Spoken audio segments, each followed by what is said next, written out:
Hello friends, in this video we will be studying about deadlock prevention, deadlock detection and its recovery and the deadlock detection algorithms. So first let us see about the deadlock prevention. Already we have seen what are the necessary conditions for a deadlock to occur. That is mutual exclusion, especially for the unshared resources, hold and wait, no preemption and circular. So if circular wait, if all these four conditions will satisfy, then only a deadlock is said to happen. By denying any one of these conditions, we can prevent the deadlock from happening. So let us see this in detail one by one. First of all, we will see mutual exclusion. Mutual exclusion means, especially in the case of unshared resources, we should see that when unshared resource is used by one process, that unshared resource should not be requested by another process. So if it happens, what will happen? Other process have to wait till this process finishes its execution. So this is a normal way of a mutual exclusion. So if we deny this one, if we see that thus requesting of unshared resources does not happen, then we can avoid the mutual exclusion. This is a very basic, as I said, means by denying only mutual exclusion, we cannot guarantee that the deadlock can be prevented. So let us see the next one. Next one is the hold and wait. Hold and wait in the sense, holding at least one of the resource and requesting the other resources for starting of the execution of a process. These other resources will not be present with the presently executing process. They will be present with the other resources. This is hold and wait. How this can be denied? This can be denied with the two options present. That is, one, in the first option, at the starting of the process itself, we have to request all the resources at once. When we request all the resources at once, if and only if they are allocated, then only the execution can start. Suppose if it is acquired by some other processes, at that time we are going to wait for some time till those processes have been resources have been relinquished by the other processes. But what is the main disadvantage is that when all the resources have been allocated at the starting itself, few resources will be used at the end. That time till the end, those resources will be idle. So that is the disadvantage. We will be seeing this with one example here. This is first possibility. And what about the second possibility? In the second possibility, we can see that resources will be requested as and when they are required. So these are the two options. Let us see these two options with the example. So the first example here is, we have to copy a data from the disk drive into a file and then print the same data from the file. So we require three resources here. One is disk drive, another is file and another is the printer for printing the data. So using the first option, what we can do is, we can request for the disk drive, file and the printer at the beginning, and if the resources are available, then they will be allocated. When they will be allocated, what will happen? We are, for the first, what we should do, we are copying the data from the disk drive to file. Till that time printer will be idle, is it not? Printer will be idle. It could be used by some other process, is it not? So this is a disadvantage in the first method. In the second method, what we are doing, we are requesting the resources when required. Means, first of all, what do we require? We require the disk drive and we require a file to copy. So we are requesting for these two resources only, not this printer. So when we request for disk drive and file, we will copy the data from the drive to a file. After that, what we have to do is, we have to return back, we have to release these two resources. So what we have to release now? We have to release disk drive and a file. So when we release disk drive and a file is still required for us. So what we have to do? Again we have to request for a file, then we have to request for a printer. So what happens in this what is the disadvantage here is, see, this file is still required, but we are releasing it and again requesting the same resource. So this may be the disadvantage of this second method. So what is the two methods we are using here? First method is request all the resources at once. If they are allocated, start the execution.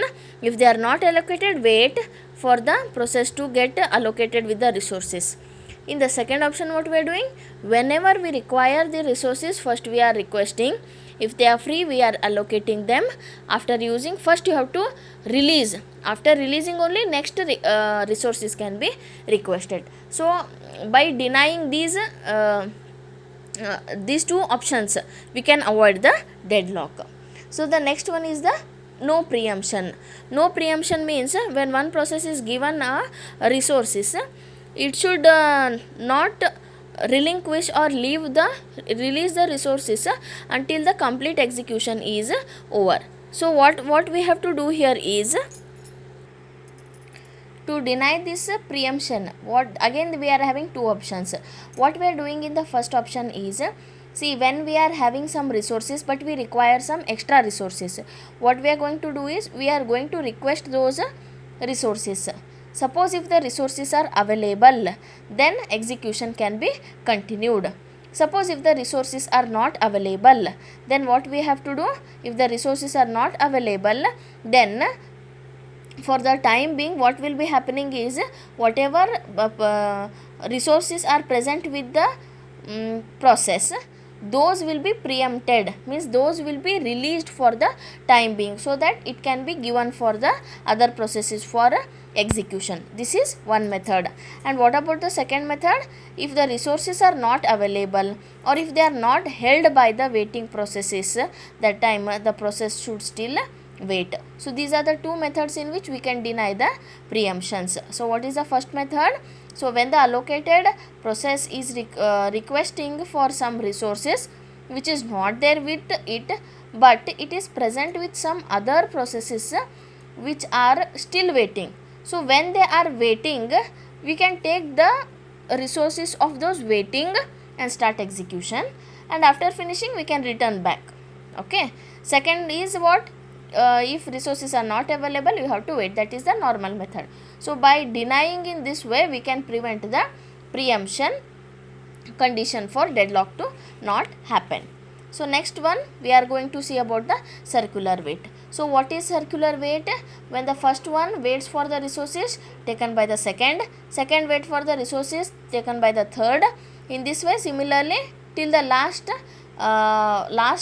process is waiting for a resource which is acquired by the first one. So this is circular wait. So here what we are doing, we are going to give the integers for the resources. Integer numbers we are going to give for the resources, and what it should do is, process Pi can request the resource in the increasing order only. So this is the main concept which is being used here. For example, you can see here f of tape drive, means this function tape drive is a resource here. Tape drive is given an integer 1. Similarly, disk drive is given an integer 5 and printer is given an integer 12.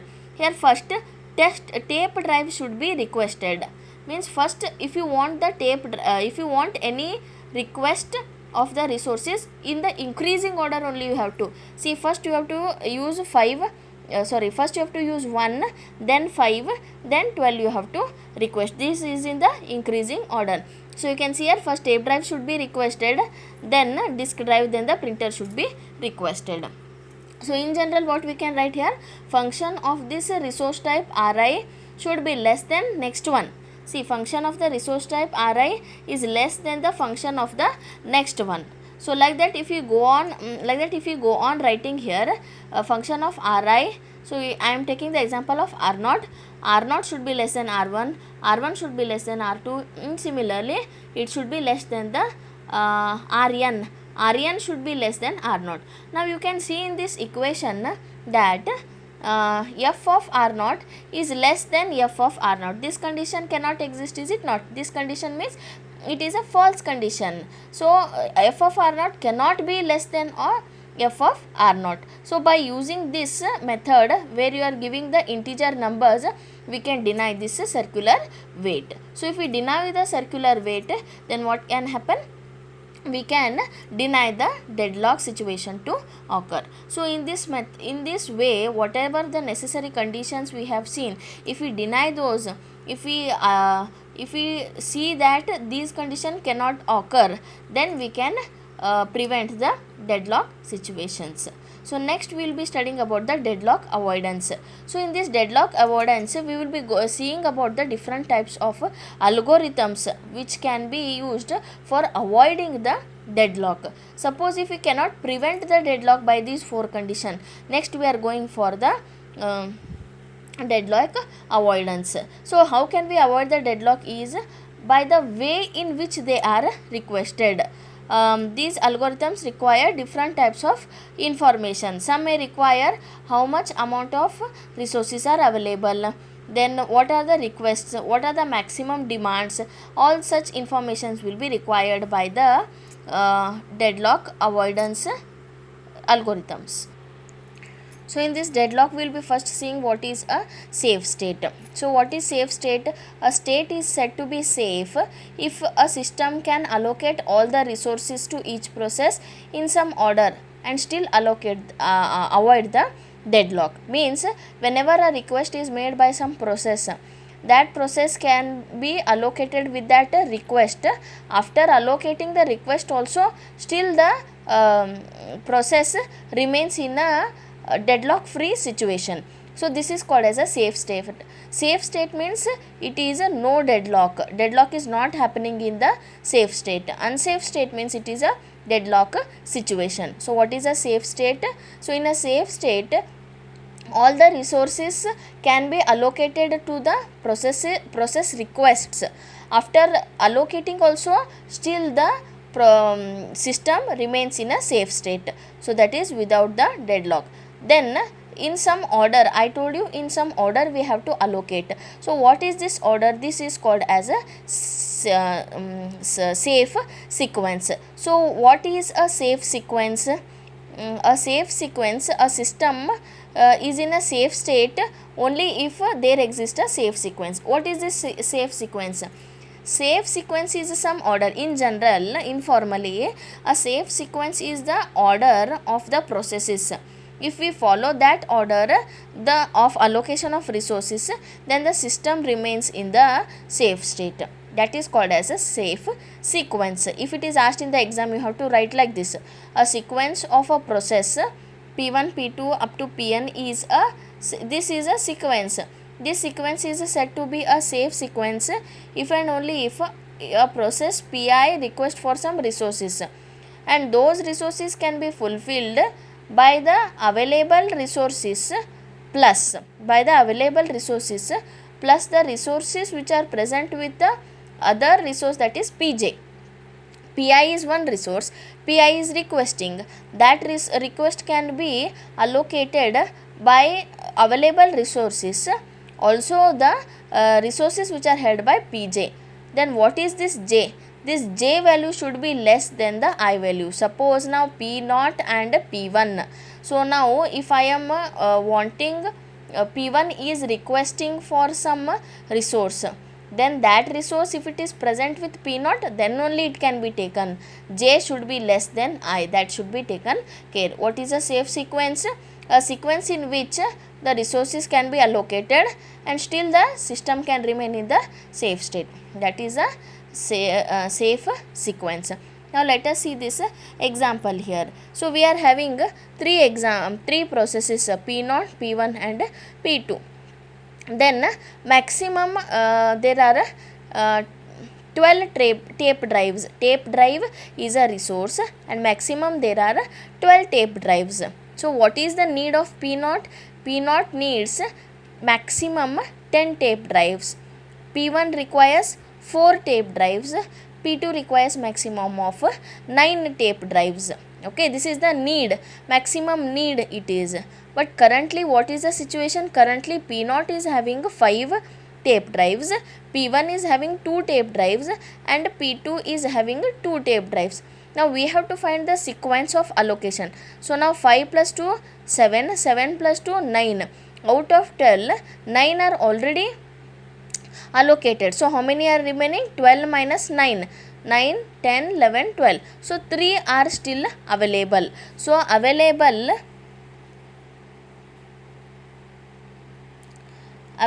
is equal to 3 now. We are having 3 tape drives available. 3 tape drives available. So now if out of 3, see already 5 are there for P naught, but it requires how many now? 10 are is a requirement, 5 are there, so 5 it requires.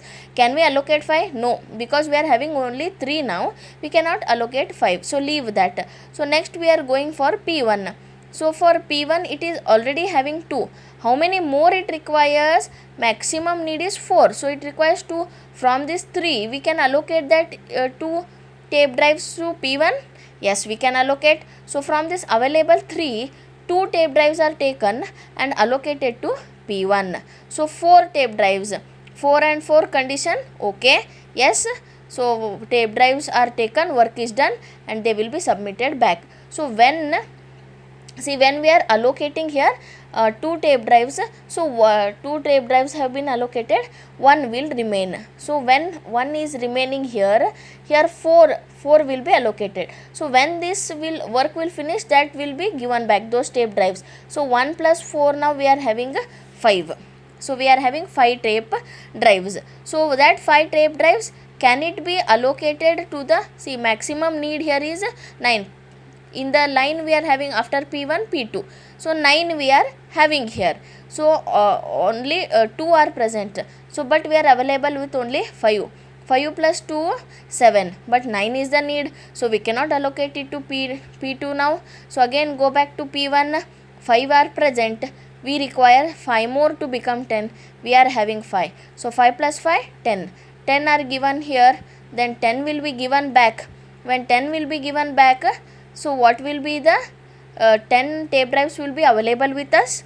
Then out of 10, how many are 2 are there, so we require 7 we will give here, and we will make it as 9. So how we allocated? First we have given the resource to P1, next we have given the resource to P0, next we have given the resource to P2. So this is the safe sequence. This is called as a safe sequence. If we allocate the resources in this order, P1, P0 and P2, then after allocation also the system will remain in a safe state. That is, there will be no deadlock. So hope all of you understood about this safe state. Next we are going for the resource allocation graph. So we have already seen this resource allocation graph in the previous video. But what is the main difference here is, apart from having the assignment edge and the request edge, after apart from having the